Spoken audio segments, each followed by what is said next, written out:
Hello, everyone, and welcome. Um, my name is Marin Hall, and this show or podcast or whatever we decide to call it is called Deeper Doctrine. Um, I have wanted to do this podcast for a couple years, honestly. And if I'm being totally transparent, I did not because fear, for one, fear of hurting people's feelings, of um, not being a good enough disciple, not being,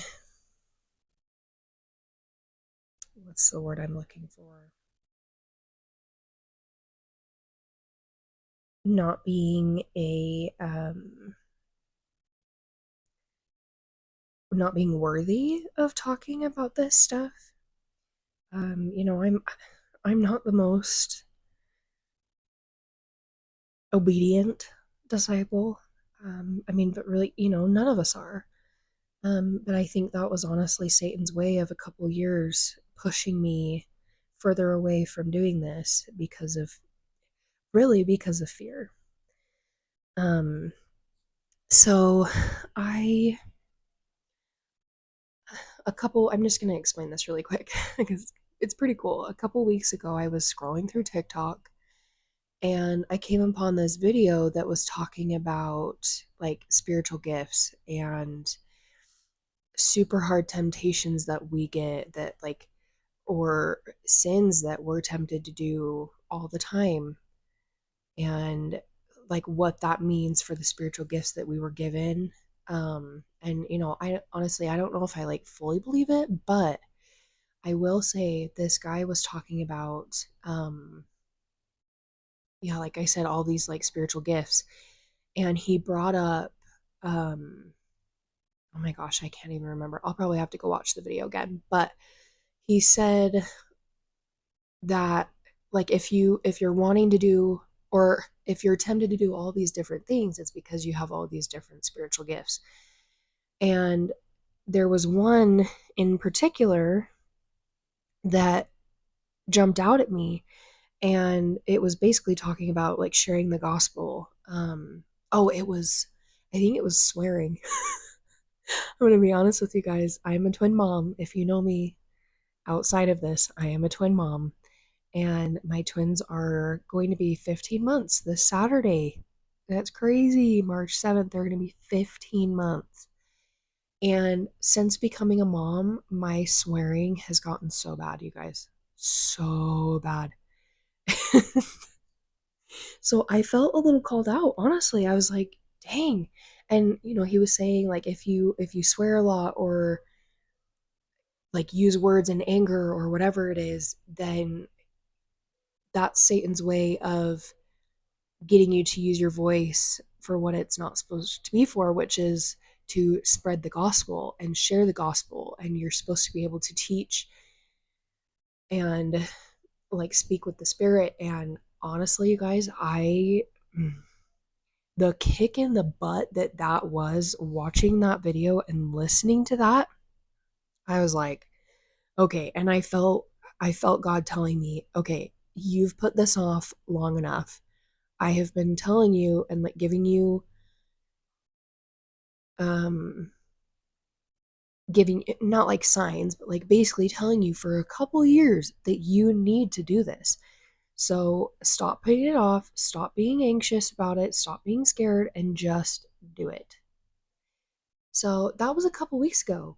And I have been sitting on that and just thinking about it. And I'm like, oh my gosh, I still haven't done it. So, you know what? Today I was like, okay, when my twins go down for a nap, I'm not gonna do my usual thing. I'm not gonna go play Animal Crossing or whatever. I am going to sit down and I am finally going to do this. So here we are. And if you are listening, I am so happy to have you here. Um, this podcast or show or whatever is going to be diving deeper into the Church of Jesus Christ of Latter-day Saints. I have been really feeling like I need to come out and talk about things that really aren't being talked about much. And, maybe I'm just not looking in the right places, but um, if you know me outside of this, I am very opinionated and I share my opinion a lot. And, a lot of people will joke with me when I say things and they're like, oh, come on, Marin, tell me how you really feel. Because I just, I will literally just tell it how it is. But one thing that I've always held back on is the gospel and Christ and things that I feel about that. I mean, there are times where I do share my opinions about it, but most of the time I'm kind of on the sidelines about it because of, what I said earlier. I just feel like I'm unworthy to share. Like, who am I, this 25-year-old girl who, hasn't always been the best disciple, and I'm still not, but, who am I to share all these things? But there are things that I don't feel like are being talked about enough in the Church of Jesus Christ of Latter-day Saints, and I feel like they need to be talked about. So, um, I will have some guests on here, some family members, possibly even some friends. Um, a lot of these we will actually be pulling scriptures. We will be quoting prophets or um, like some other leaders in the church. We'll be quoting Bible. We will be quoting Book of Mormon um, in those certain episodes. But there's also some where I just want to have an open and honest conversation and just let the Spirit lead me to where we need to talk about. So with this first one, I wanted to give that kind of intro. And then I also want to share a little bit of my background and my testimony. And I'm just going to warn you guys now, I cry. That's what I do. I am a very emotional person. I get it from my mother. I cry when I'm angry. I cry when I feel the Spirit. I cry when I'm happy. I'm a crier. Okay. So bear with me if I cry and don't judge me because this is just who I am. This is how God made me. Okay. So, um, I grew up in Utah. I grew up in Salt Lake County. Um, I grew up in a very Christ-centered home. We always went to church. My parents, bless them, tried to do family home evening, if you know what that is. If you don't, it's just like a weekly thing where you try to do lessons as a family and to learn about God, basically. They tried to do that all the time. I have two older siblings. I am the youngest, and we honestly made it really bad for my parents. We would not listen. We would just kind of goof around, especially me and my brother. Um, I mean, honestly, my sister's 9.5 years older than me, so I don't really remember a ton if like she was goofing around as well. I think she had matured, honestly, by that point and was kind of looking at me and my brother like, come on, you guys. Um, but yeah, me and my brother would goof around all the time. We would just laugh and like make jokes and be really honestly annoying. And so there were a couple years where we stopped doing that, but we always went to church. My dad has always had an extremely strong testimony. Um, my mom, and she's told me this for a couple years, she struggled with her testimony, but I mean, in some ways I could tell, but at the same time, I think I was just so young that it didn't really register. And she's always believed in God and everything, but I think a lot of people go through that where they struggle with the church, they struggle with their testimony. Um, but anyway, yeah, so I grew up in a good family. Um, when I was about 8, I went through some sexual abuse. And I didn't, sorry, I should have said that's trigger warning. um, anyway, yeah, I went through some sexual abuse for a couple months, and I'm not going to share by who, but Um, it was pretty hard, but I actually pushed it down for a couple years and nothing happened. Like, I didn't say anything about it, and then it came out a couple years later, not by me actually. I denied it actually when my parents asked me about it, and I was like, no, that didn't happen. Um, anyway, and then I was put into therapy pretty quick after that, and I couldn't deal with it. I was too young. I don't even think I really had processed what happened. Um, and then, you know what, I also do want to prepare you guys. I am going to be very vulnerable in this podcast or show or whatever. I'm going to be very vulnerable, and I would really appreciate it if those of you who know me personally would give me some grace, because I am not the person that I used to be. Um, but yeah, so get ready. um, but anyway, so high school rolls around. I still, I was going to therapy all throughout elementary school, basically through middle school. And I would not open up. Like I said, I just don't think I had the mental capacity to really understand and talk about what happened. And then in high school, I got a boyfriend, and I'm just going to be open and honest. We had sex, and it was multiple times. And the first time we ever did it, it brought up all of those feelings from the sexual abuse that I had experienced. And it was, I mean, you guys, it was literally like the biggest wave of emotions and pain. Um, it was a lot to handle. I was, I think, 16, almost 17 at the time. And it was a lot. Like, I really hadn't thought about it, hadn't been willing to open up about it for years. And it still took me a little while. That next day after I had had sex for the first time, I told my parents, and I was distraught, and I felt so bad. And I mean, I'm going to be honest, the whole reason I told them was because I had a period tracking app, and it told me that I likely ovulated the night before. And then I'm like, oh my gosh, I'm probably pregnant, even though I was on birth control. I had an IUD at the time. So I'm like, I don't think you're pregnant. um,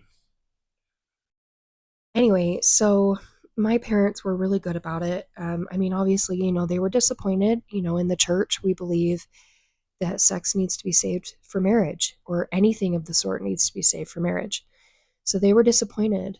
But my dad, especially, was so amazing. He would tell us kids, there's nothing that you can do that I don't already know about, and there's nothing that you can do that would make me love you any less. Anyway, so I go and talk to my bishop about it. And my bishop at the time, I'm going to be honest, he was not a good bishop. And I'm sure that a lot of you, actually, I know a lot of you personally that have had really bad experiences with bishops. And so I go and talk to him about it, and he was asking me for details. And he's like, this is really bad. Um, you can't ever do this again, but like, it's okay. We'll get through it. And he's like, he's asking me all these details. Like, did you do this? Did you do this? And honestly, it made me really uncomfortable. I'm like, okay, that's kind of weird. And, because my dad had taught me that, yes, the bishop is there to help you, but to only be a help. The bishop is supposed to be kind of a medium between you and God. But really, the healing and the atoning comes from you speaking to Jesus, or from you speaking to God, and you and God deciding what the best way to go about this is. And anyway, so yeah, this bishop was like, hey, I need details. And anyway, so I just kind of shut myself off. I was like, okay, I'm not like, I don't really want to share details with him, so I'm just going to go in every time and just tell him that it's fine. And then I go in again, for a second one, and I told him, I'm like, hey, I messed up again. I had sex again. And he's like, Marin, you can't keep doing this. And I don't remember exactly the words that he said to me, but he made me feel like I was going straight to hell. He made me feel like I was screwed. Okay. So in my 16-year-old mind, I thought, all right, well, I mean, kind of TMI, but like I enjoy having sex with my boyfriend. And honestly, I think at that point, with the abuse that I had been through, and then the boyfriend that I had, we were not good for each other. I was not good for him in a lot of ways. He was not good for me in a lot of ways. Um, but I was like, you know what? I'm screwed anyway. So I'm just gonna keep having sex with him then. And that's what happened. And, we dated on and off for a couple months and would have sex on and off for a couple months.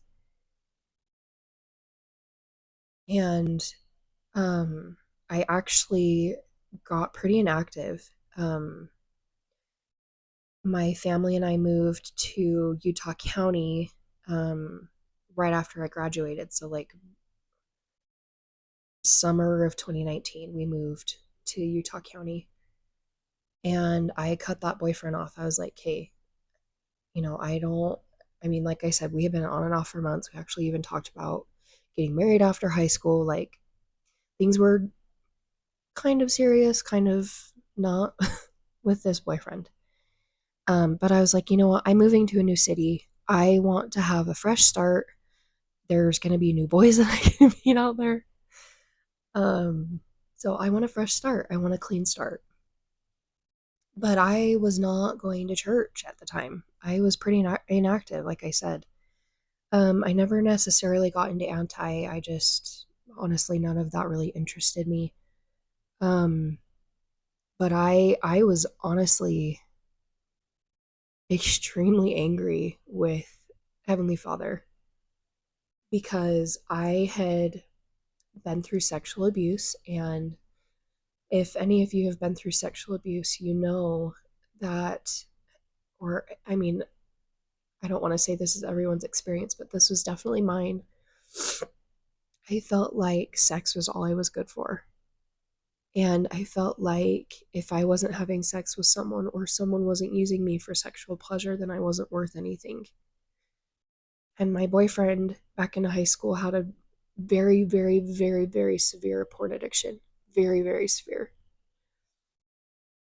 And he would actually tell me, he would compare me to the women that he would see in porn.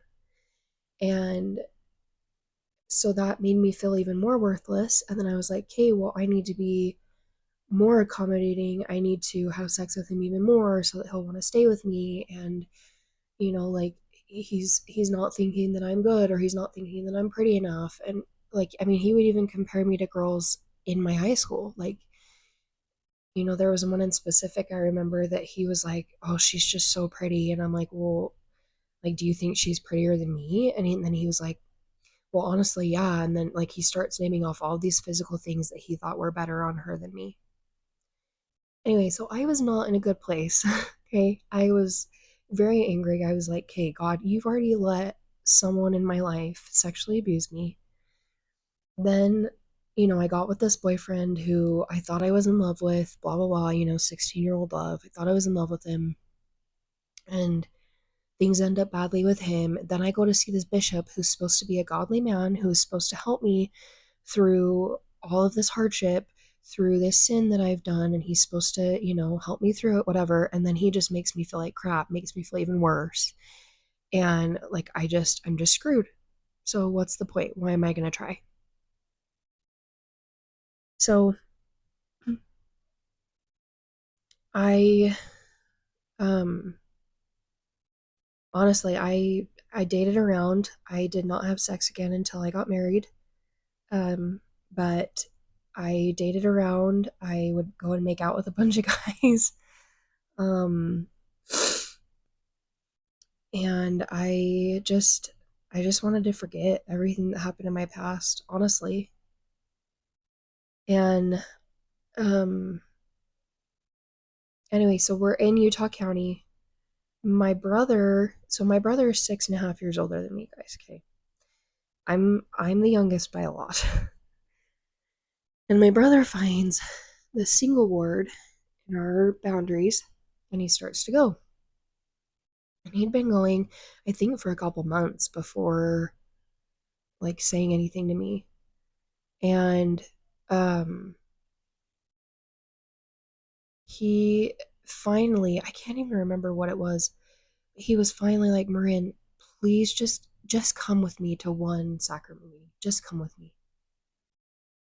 And I'm like, Mitchell, I'm not gonna go. Sorry, Mitchell, I hope you're okay with me using your name. I'm like, Mitchell, I'm not gonna go. I'm not gonna go. And he had been bugging me for weeks. And I was just so annoyed. And finally, this one week, he was like, okay, it's testimony meeting. Just come with me. We can leave. We'll drive together. We can leave after the first hour. Like, just come with me. So I'm like, ugh, fine. Like, stop bothering me about it. I'm just gonna go so he'll leave me alone. So I go. We sit in like, it was honestly pretty up close. It was in like the benches. And I'm just kind of sitting there tuning out. I think I was on my phone, honestly, because I was just like, oh my gosh, I don't want to be here. And I am not one that has ever, and I don't even think since, has ever really experienced a talk or a testimony or something that was directed to me. I know, there's lots of people that will bear testimony about that. Where they were like, I opened up my scriptures and this verse just jumped out at me and it was for me. Or I listened to General Conference and this talk was specifically for me. I hadn't experienced that. I think I was like 19, 20 at the time. I had not experienced that. I mean, granted, I wasn't really open to it, but so this guy gets up and I'm pretty sure he was about my brother's age. He gets up, starts by saying he has, I can't remember if it was psychology or I'm pretty sure it was psychology. He had a degree in psychology. And he was a therapist. And he was actually saying that in one of his therapy sessions with a patient, he was talking about repentance. And, this person had been struggling for a long time letting go of these things that they had done. And he literally says, I told this person, when are you going to respect yourself enough to let God take your sin away from you and let God heal you? And I am not kidding you guys. That it literally hit me. Like the spirit hit me like a ton of bricks. I was bawling. I was bawling. And I mean, I hadn't been to church for years. Like, and even before, like, I was on and off. And I was just, oh, I was beside myself. So, um, anyway, after that sacrament meeting, I told my brother, I'm like, okay, because he was going to go meet with the bishop. And I'm like, okay, you need to fill him out for me. Because he knew like my past with the bishop from my home ward. And I'm like, you need to go fill him out for me. Make sure he's a nice guy. Because honestly, I feel like I'm ready to meet with him, but I'm not going to do it if he is rude or anything like my old bishop. So he goes and meets with him. And we leave church, and he's like, Marin, he is the nicest, most Christ-like bishop I've ever met. Like, he is so amazing. And my brother had been to a couple wards at that time. Like, he had gone, I think, to 2 different singles wards in my old ward growing up.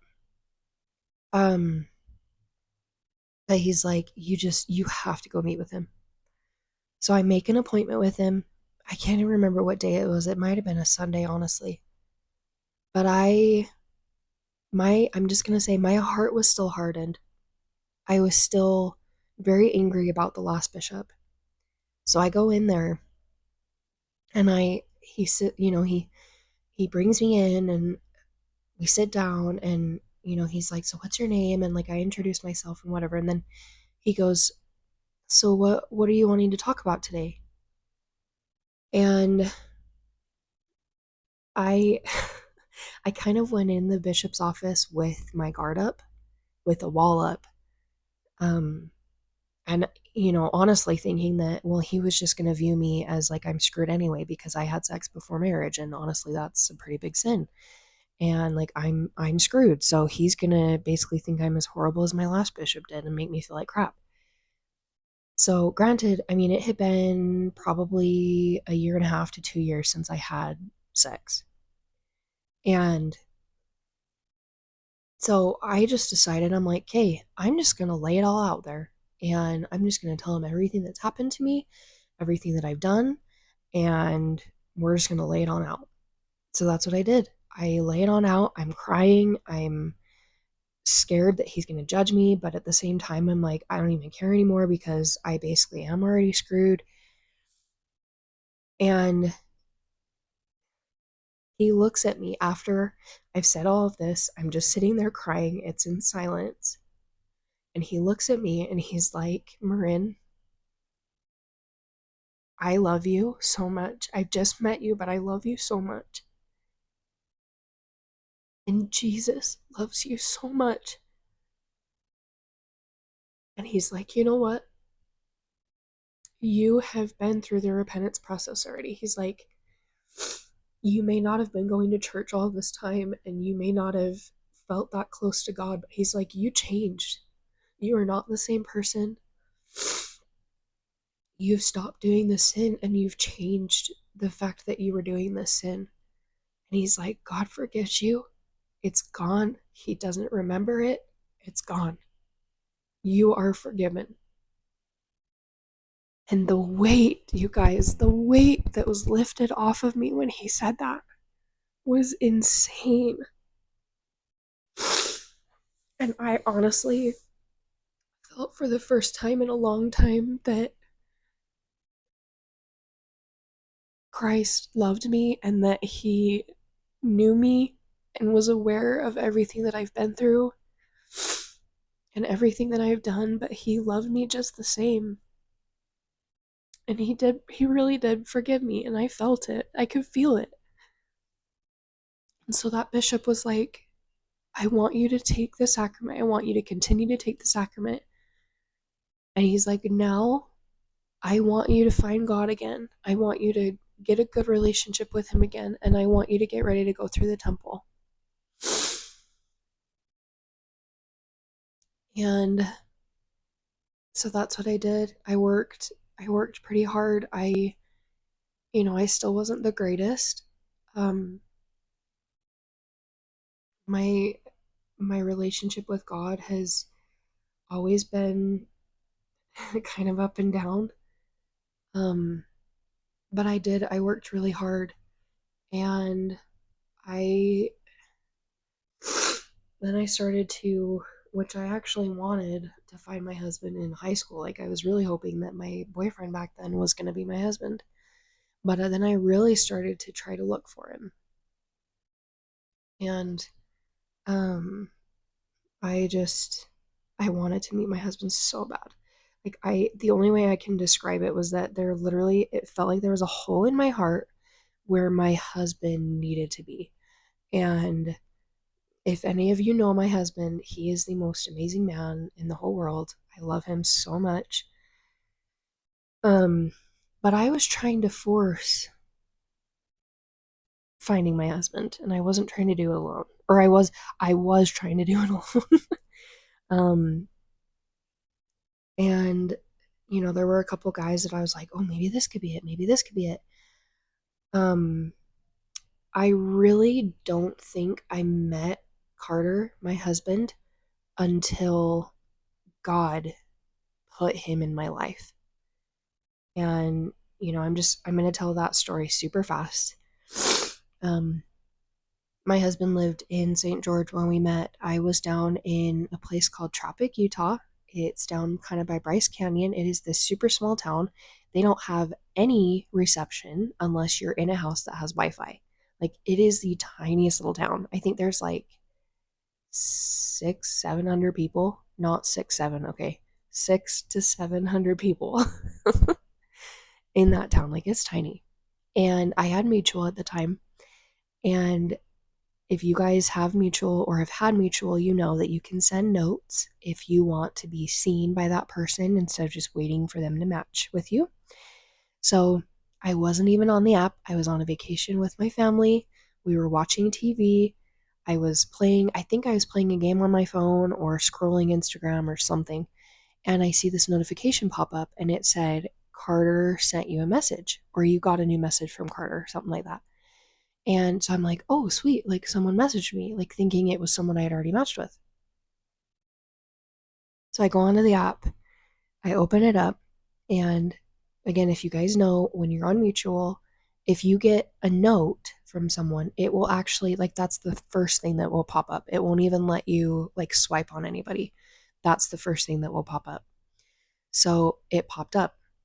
And in my bio, I'm pretty sure I said, I just want a country boy who loves his mama or something like that. I know it's cheesy, but that's what I was very and still very into, is a good, honest country boy or redneck boy or whatever that really respects women or respects his mother, because that says a lot about who he is. So he sent me a note and he's like, um, I don't know if you would necessarily say that I'm a country boy, but I grew up in a small town and I do sure love my mama. And then he's like, I'd love to take you on a date sometime. And I think he also said, like, I think you're really pretty or something like that. And so, of course, I go scrolling through his pictures and I'm like, oh my gosh, this kid is so cute. And it was so bizarre. I felt like I knew Carter from somewhere. I had never seen him on mutual. I had never met him in real life. We didn't go to the same high school. Like, he grew up on the other side of Utah from me. Okay. I did not know him, but I knew him. I knew him. And it was so weird. So, of course, I swipe up because, like I said, I was like, oh my gosh, he is so cute. And I swear I know him. So we start talking. And pretty quick after we start talking, he's like, I want to take you on a date. And I'm like, Kate, I'm not actually from Tropic, Utah. I am from Utah County. I'll just say it. I lived in Lehigh at the time. And he's like, well, that's okay. We can make it work. And I'm like, oh, okay. Anyway, so we end up going on a first date. It was amazing. I swear I fell in love with him right after our first date. Like, I left the date ugly crying because I'm like, what if I never see him again and I'm basically already in love with him? um, and let me tell you guys too, let me back up a little bit. This was after I had finally, like, I had tried to force